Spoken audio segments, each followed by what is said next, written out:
नमस्कार मित्र हो, मी ॲडव्होकेट अजिंक्य रेड्डी. आपण पाहताय शिरस्ता.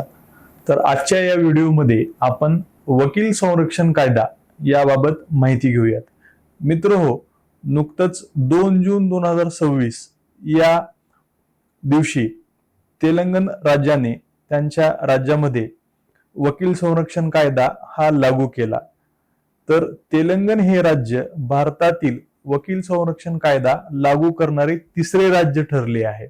यापूर्वी राजस्थान व कर्नाटक या दोन्ही राज्यांनी त्या राज्यांच्या कार्यक्षेत्रांमध्ये वकील संरक्षण कायदा हा लागू केला आहे. मित्रहो, आपल्या माहितीस्तव मी सांगू इच्छितो की मार्च 2026 या महिन्यामध्ये माननीय जिल्हा न्यायालय कोल्हापूर या न्यायालयाच्या परिसरांमध्ये वकिलांवर हल्ला झाला होता. सदर हल्ल्याची दखल घेत माननीय उच्च न्यायालय खंडपीठ कोल्हापूर यांनी सुमोटो जनहित याचिका दाखल करून घेतली व त्या याचिकेची सुनावणी माननीय उच्च न्यायालय खंडपीठ कोल्हापूर यांच्या समोर सुरू आहे.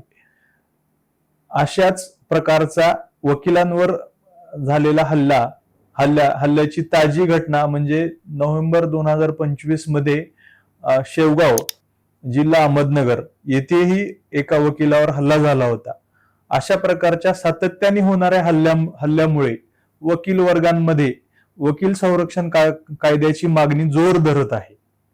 विविध वकील संघटना, विविध तालुका बार असोसिएशन, जिल्हा बार असोसिएशन यांची वकील संरक्षण कायद्यासाठीची मागणी अतिशय जोर धरत आहे.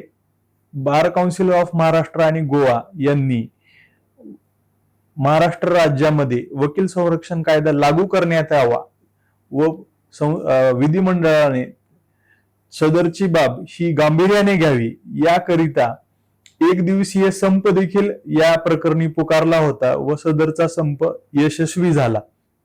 तर आपण यापुढे तेलंगण ॲडव्होकेट्स प्रोटेक्शन ऍक्ट 2026 याबाबत माहिती घेऊयात. तर या कायद्यामध्ये एकूण 19 कलम आपल्याला पाहायला मिळतात. सदर कायदा हा इतर 2 राज्यातील कायद्यापेक्षा अतिशय व्यापक आहे. सदर कायद्याच्या कलम 2 अन्वये ऍक्ट ऑफ व्हायलन्स ची डेफिनेशन दिलेली आहे. तर ऍक्ट ऑफ व्हायलन्स म्हणजे काय? वकिलाविरोधात किंवा वकिलांच्या कुटुंबियाविरोधात केली जाणारी हिंसाचाराची घटना, अशी व्याख्या या कायद्याच्या कलम 2 अन्वये करण्यात आलेली आहे. तर मित्रहो, कलम 2 हे अतिशय व्यापक असून त्यामध्ये विविध प्रकारच्या गोष्टीचा समावेश करण्यात आला आहे. त्यामध्ये वकील तसेच वकिलांचे कुटुंबीय यांचाही समावेश करण्यात आलेला आहे. तर यापुढे कलम 3 व कलम 4, कलम 3 अन्वये वकिलांविरोधात ऍक्ट ऑफ व्हायलन्स करणे हा गुन्हा आहे असे कलम या कायद्याअंतर्गत दिले आहे. कलम 4 मध्ये कलम 4 हे पनिशमेंटचे कलम असून कलम 4 अन्वये किमान 6 महिन्याचा तुरुंगवास व कमाल 3 वर्षापर्यंत तुरुंगवास अशा प्रकारे शिक्षेची तरतूद या कायद्यान्वये करण्यात आलेली आहे. आता फाईन्स बाबतीत किंवा दंड किंवा शास्ती बाबतीत जर आपण पाहिलं तर कलम 4 अन्वये किमान 25,000 रुपये दंड व कमाल 50,000 रुपये दंड इतका दंड सदर आरोपीवर या कायद्यान्वये केला जाऊ शकतो. त्यानंतर सदर कायद्याअंतर्गत जे गुन्हे दाखल होतील त्या गुन्ह्यांचं स्वरूप काय असणार आहे?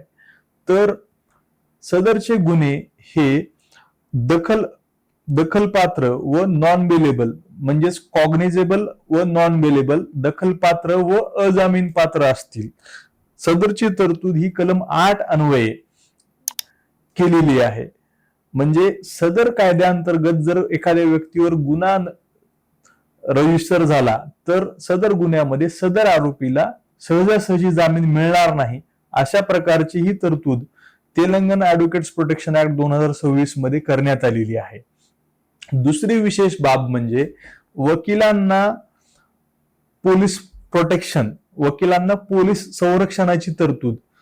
विशेषतः तेलंगणाच्या कायद्यामध्ये वकिलांना पोलीस संरक्षण देण्यासाठी विशेष कलम उपलब्ध आहे ते कलम म्हणजे कलम 10. कलम 10 अन्वये जर एखाद्या वकिलांनी संबंधित पोलीस अधिकाऱ्यांना पोलीस संरक्षणासाठी अर्ज केला की एखादे प्रकरण लढवत असताना त्याच्यावर दबाव येत आहे किंवा त्याच्या जीवितास धोका आहे, अशा परिस्थितीमध्ये पोलीस संरक्षणाचा जर वकिलांनी संबंधित पोलीस स्टेशनला अर्ज दिला तर संबंधित पोलीस अधिकारी सदर अर्जाची शहानिशा करतील व त्या वकिलास पोलीस संरक्षण देतील, जेणेकरून सदरचा वकील हा त्याचे काम अतिशय पारदर्शकपणे निर्भीडपणे पार पाडू शकेल. त्यापुढे जर आपण पाहिलं तर कलम 14 हा वकिलांच्या बेकायदा अटकेबाबत संरक्षण देतं. तर वकिलांच्या बेकायदा अटकेबाबत संरक्षणाबाबत सदर तरतुदीचे अवलोकन केले असता BNSS 2023 म्हणजे भारतीय नागरिक सुरक्षा संहिता 2023 च्या कलम 35 व कलम 62 यांचा तंतोतंत पालन केल्यानंतरच वकिलांना अटक करण्यात येईल किंवा वकिलांना अटक करता येईल, अशा प्रकारची तरतूद सदर कायद्याच्या कलम 14 अन्वये केलेली आहे. यापुढे जर आपण पाहिलं तर विविध प्रकारच्या समित्यांचं गठन तेलंगणा ऍडव्होकेट्स प्रोटेक्शन ऍक्ट 2026च्या कलम 12 अन्वये करण्यात आलेलं आहे. कलम 12 अन्वये state level committee, district level कमिटीचं कॉन्स्टिट्यूशन दिलेलं आहे. तर त्या कमिटी पुढे वकील आपले गाऱ्हाणे मांडू शकतो, ग्रीव्हन्सेस मांडू शकतो.